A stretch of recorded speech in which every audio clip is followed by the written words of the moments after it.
Paxton Klein here with a review on the Smith and Wesson out the front knife. This is about the cheapest out the front knife you can buy.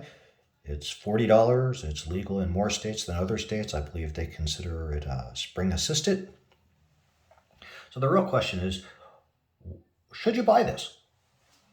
Is it any good? And what do you give up by going with the least expensive knife in the market? Let's talk about some of the downsides first. First thing is, this is a big knife. Big is not necessarily good. It's fat, it's chunky, and that's not something that you necessarily want in a knife. So we'll take a look at its width, 19 millimeters. Another out the front knife, 12. So it's almost 1.5 times as thick. That's a big difference. We can look at its weight too. It's a heavy knife.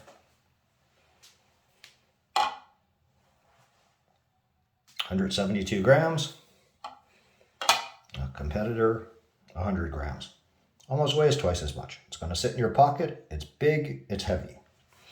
And that might be worth it if you really got a huge blade, but you don't.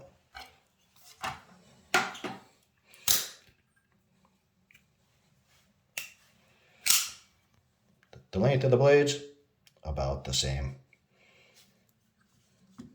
Really, very little difference.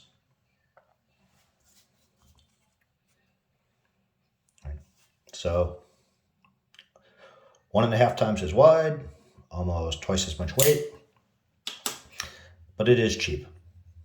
From a functional standpoint, it's got a safety in the back here. It's got a release for the blade here. So you can release the blade, slides back, you drag it back to the position, you can then fire it. Its machining is okay, but it's a cheap knife. It shows in a few spots. You can see these covers here. You can look at them and you can see little marks on them periodically. And this is because they're castings and the finish isn't the greatest, but hey, it's a $40 out the front knife. Other things about the knife. There are one or two good things. So first thing is, when this knife comes out, it locks solidly into place. There's no play. Other out the front knives, like this one, you see a little bit of blade play. You don't get that with this Smith and Wesson knife, and that's nice. The one thing I don't particularly care for is the fact that they made the dagger style blade and they sharpened both sides of it. For me, I sometimes like to put my thumb on the edge of the blade and push forward.